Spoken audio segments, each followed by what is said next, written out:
వినిపిస్తుందా నా వాయిస్? నమస్తే. ఎస్ వెంకట గారు, క్లియర్ వాయిస్ అయితే మీది క్లియర్గా ఉంది. చెప్పండి, అసలు శ్రీనివాసరావు గారు కూడా మనకు మాట్లాడుతూ ఉన్నారు. మీరు ఒకసారి అబ్జర్వ్ చేసినట్లయితే కవిత ఆమరణ నిరాహార దీక్ష చేసినట్లయితే అందరం కలుపుకొని ఖచ్చితంగా ఆమెతో పాటు వెళ్తామనేసి ప్రధానంగా చెప్తున్నారు. మరి దీనిపై మీ వర్షన్ ఏంటి, మీ అభిప్రాయం ఏంటి? మేడం, ముందుగా మీకు శ్రీనివాస్ గారికి నమస్కారం. చెప్పుకొని కాయలు అమ్ముకోవడంలో కవిత గారు ఫస్ట్ ఉంటారు. మొన్న అట్లా అమ్మడానికి ట్రై చేసి కానీ అమ్ముడు పోలే. మొత్తానికి లిక్కర్ స్కామ్ ద్వారా ఏది వాళ్ళ అన్న యొక్క ఆధిపత్యం ద్వారా ఊబిలో కూరుకుపోయిన సందర్భంలో బీసీ అనే తాడు పట్టుకొని పైకి వద్దామని అనుకుంటున్నారు. కానీ ఆ తాడు పట్టుకోవడానికి ఆమెకు అర్హత లేదన్న విషయం ఆమె కూడా తెలుసు. అయినా సరే ఇక లేని మార్గం లేదు కాబట్టి తప్పనిసరి పట్టుకోవాలి, తప్పనిసరి బయటికి రావాలని అనుకుంటున్నారు. మేడం, నేను ఒక మాట చెప్పే ప్రయత్నం చేస్తాను. గత 10 సంవత్సరాలుగా ఏ రోజు కూడా బీసీ నినాదాన్ని కానీ, బీసీ వాదాన్ని కానీ, బీసీ యొక్క ఆత్మగౌరవం గురించి కానీ ఏ రోజు మాట్లాడలేదు.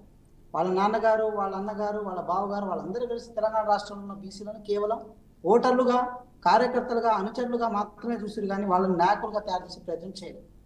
ఒక ఎగ్జాంపుల్ చెప్పాలంటే కాంగ్రెస్ పార్టీ విషయానికి వచ్చినప్పుడు ఒక బీసీని పీసీ ప్రెసిడెంట్గా చేసినాం. ప్రతి చోట సామాజిక న్యాయాన్ని ప్రధాన అజెండాగా పెట్టుకొని ముందుకెళ్తాం మేడం. మేము ఎక్కడ ఆ విషయంలో విషయాలకు పోము.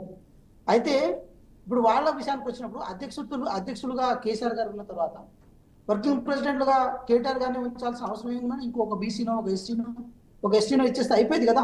సామాజిక న్యాయాన్ని కట్టుబడి ఉన్నట్టు అవుతుంది. ఇది కూడా దానికోసమే కదా తెలంగాణ సాధించుకునే ఫలాలు అందరూ అనుభవించాలనుకున్నది. కానీ ఆ ఫలాలను కుటుంబానికి పరిమితం చేసినప్పుడు ఎందుకు మాట్లాడలేదు, ఎందుకు బయటకు వచ్చి చేయలేదు? జ్యోతిబా పూలే విగ్రహం ఇప్పుడు గుర్తొచ్చిందా మేడం? అంతకుముందు 10 సంవత్సరాలు ఏ రోజు గుర్తు రాలేదా?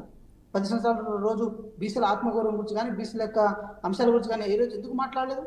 కనీసం లాస్ట్ ఒక టర్మ్లో మహిళలకు కనీసం దాంట్లో రిప్రజెంటేషన్ అనేది మంత్రివర్గంలో అంటే మహిళలు ఏది వాళ్ళు కూడా డిస్క్రిమినేషన్కి గురి కాబట్టారని చెప్పి వాళ్ళ తరఫున మాట్లాడడానికి ఎందుకు అవకాశం రాలేదు? మీ నాన్నగారి దగ్గర ఉన్నప్పుడు ఒక న్యాయం, బయటకు వచ్చినప్పుడు ఒక న్యాయం అనుకుంటే ఎంతవరకు కరెక్ట్ మేడం? ఆంధ్ర సంబంధించిన వ్యక్తులతో మాత్రం లిక్కర్ స్కామ్ చేయొచ్చు, కానీ ఆంధ్రాలో ఉన్న బిర్యానీ మాత్రం తినవద్దని చెప్పి ప్రచారం చేస్తారు. మీరు చెప్పిన పాయింట్ మరొకసారి అడుగుతున్నాను. నేను ఇదే అడుగుదాం అనుకున్నాను. ఆంధ్రుల బిర్యానీకి సంబంధించి ఆమెపై వస్తున్న ట్రోలింగ్ అయితే వస్తూ ఉంది. మరి ఆ ట్రోలింగ్ కి సంబంధించి ఆంధ్రుల బిర్యానీ పై ఆమె చేసిన విమర్శలకు మరి మీ వర్షన్ ఏంటి? ఆంధ్రతో కలిసి లిక్కర్ స్కామ్ చేయొచ్చు, లిక్కర్లు అమ్మవచ్చు. మాగుంట శ్రీనివాస్ గారితో కలిసి లిక్కర్ బిజినెస్ చేయొచ్చు, కానీ వాళ్ళతో కలిసి బిర్యానీ తినవద్దు. అంటే ఈ ద్వంద్వనీతి ఏదైతే ఉందో మీకు కష్టం వచ్చినప్పుడు మాత్రమే ఆంధ్ర తెలంగాణ ఏది విద్వేషాన్ని తీసుకొస్తారు. ఇప్పటికీ సరే విడిపోయినాం, అన్నదమ్ముల్లా కలిసి ఉంటున్నాం, కలిసి ఉంటాం కూడా భవిష్యత్తులో. ఏది ఆర్థికంగా లావాదేవీల విషయంలో ఆధారపడి ఉంటాము. అన్ని విషయాల్లో కోఆపరేషన్ ముందుకున్న తర్వాత మీకున్న పొలిటికల్ ఇన్సెక్యూరిటీ కాంప్లెక్స్ లో భాగంగా ప్రతిసారి ఆంధ్ర తెలంగాణ అంశాన్ని తీయడం ఏదైతే ఉందో అది మీ రాజకీయంగా ఉన్న మీ సంకోచిత మనస్తత్వానికి నిదర్శనం అని మేము భావిస్తున్నాం. First point. సెకండ్ పాయింట్ ఏంటంటే మేడం, అక్కడ మీరు చూడండి, కవిత గారు ఏది ఎగ్జిస్టెన్స్ లో లేరు, వాళ్ళ ఉనికి కోసం కాపాడుకునే ప్రతిసారి తెలంగాణను ఏది విద్వేషాన్ని రేగొల్చే ప్రయత్నం చేస్తున్నారు.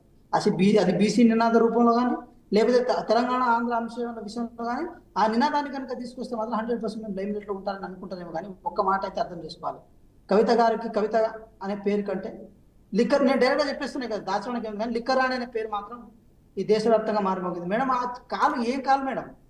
ఢిల్లీలో ఉన్న అరవింద్ కేజ్రీవాల్ గారిని కూడా ఓడించి రాగలిగారు. అంత దరిద్రమైన మనస్తత్వం ఉంటే ఎట్లా మేడం? మేము ఇంత హార్ష్గా ఎందుకు చెప్పాల్సి వస్తుందంటే, మా నాన్నగారి దగ్గర దయ్యాలు ఉందని అన్నారు, మళ్ళీ మా నాన్నగారి కోసం ఏదైనా చేయడానికి సిద్ధమందని అంటున్నారు. తెలంగాణ ఆత్మగౌరవం కోసం పనిచేస్తానంటున్నారు, తెలంగాణ సామాజిక న్యాయం చంపేసింది మా నాన్నయ్య అంటారు. అంటే ఇన్ని విధాలుగా ఇన్ని నాలుకలు, ఒక 2 నాలుకలు 3 నాలుకలు ఉన్నారు, కానీ ఇలా వందలాది నాలుకల ధోరణితో కనుక మాట్లాడితే మాత్రం తెలంగాణ సమాజం హర్షించదు.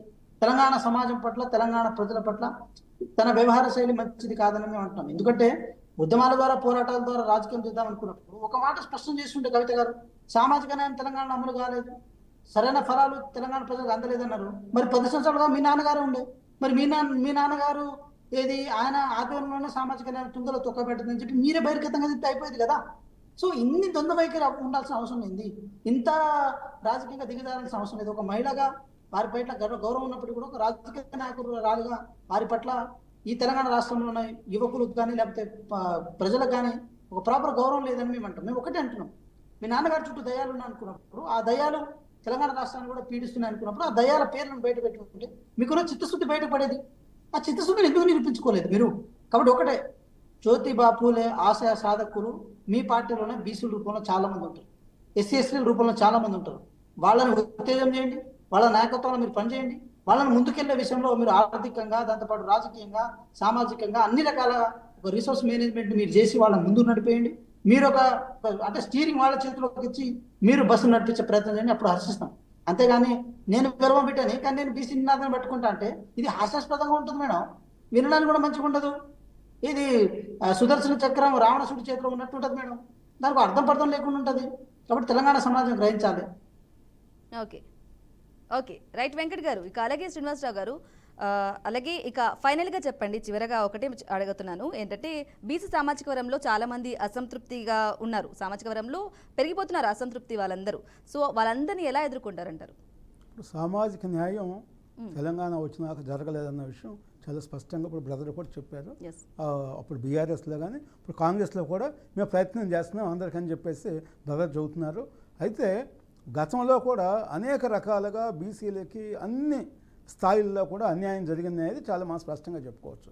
కవిత గారు లక్షల కోట్ల రూపాయలు కాంట్రాక్టులన్నీ కూడా ఆంధ్ర ప్రాంతానికి సంబంధించినటువంటి కాంట్రాక్టులకు ఇచ్చారు. తెలంగాణ వాళ్ళ నోట్లో మన్ను కొట్టారని చెప్తారనమాట. అదేవిధంగా లెక్కర్ దాంట్లోనేమో ఢిల్లీలో కూడా ఆంధ్ర ప్రాంతానికి సంబంధించిన వాళ్ళతోనే చేశారు. అంటే వ్యాపారాలు, అవినీతి, అక్రమాలు ఇవన్నీ కూడా ఆంధ్ర ప్రాంతంలో ఉన్నటువంటి కాంట్రాక్టులతో వీళ్ళతో చేసి ఇక్కడ ఉన్నటువంటి వాళ్ళని కనీసం ఆ కాంట్రాక్టులో కూలీలుగా వాళ్ళకి రిజర్వేషన్స్ పెట్టడం అనేది మరి కవిత యొక్క సామాజిక న్యాయం అనేది మనం చాలా స్పష్టంగా కనపడుతుంది అనమాట. కాంగ్రెస్ పార్టీకి కూడా నేను విజ్ఞప్తి చేసేది ఏంటంటే మహాత్మా జ్యోతిరావు పూలేకి భారత రత్న ఇవ్వాలని కాంగ్రెస్ పార్టీ తెలంగాణ అసెంబ్లీలో తీర్మానం చేస్తే కాంగ్రెస్ పార్టీకి కూడా గౌరవం పెరుగుతుందని విజ్ఞప్తి చేస్తున్నాను. రైట్ అండి శ్రీనివాసరావు గారు, అలాగే థ్యాంక్ యూ అండి మీరు జాయిన్ అయినందుకు లైవ్లో స్టూడియోలో. అలాగే వెంకట్ గారు, మీకు కూడా కాంగ్రెస్ లీడర్ అయినటువంటి వెంకట్ గారు కూడా మీకు కూడా థ్యాంక్ యూ అండి. ఈ కవిత లెక్కేంటికి సంబంధించి కూడా లైవ్లో జాయిన్ అయినందుకు థ్యాంక్ యూ. సో చూసారు కదండి, కవిత లెక్కేంటి అసలు ఇప్పుడు కొత్త రాగం బీసీలకు సంబంధించి ఎందుకు ఎత్తుకున్నారు? మొసలు కన్నీరు కారుస్తున్నారా, లేదంటే జాగృతి సంస్థను పైకి తీసుకురావడానికి బీసీల రాగం కొత్తగా ఎత్తుకుందా అనే వాదన కూడా బలంగా వినిపిస్తుంది. మరి ఏం జరుగుతుంది, ఏంటి, ఎటువైపు వెళ్తుంది అనేది కూడా చూడాలంటే వేచి చూడక తప్పదు. ఇది వాటి special drive. Stay tune, BRK news, Telugu సత్.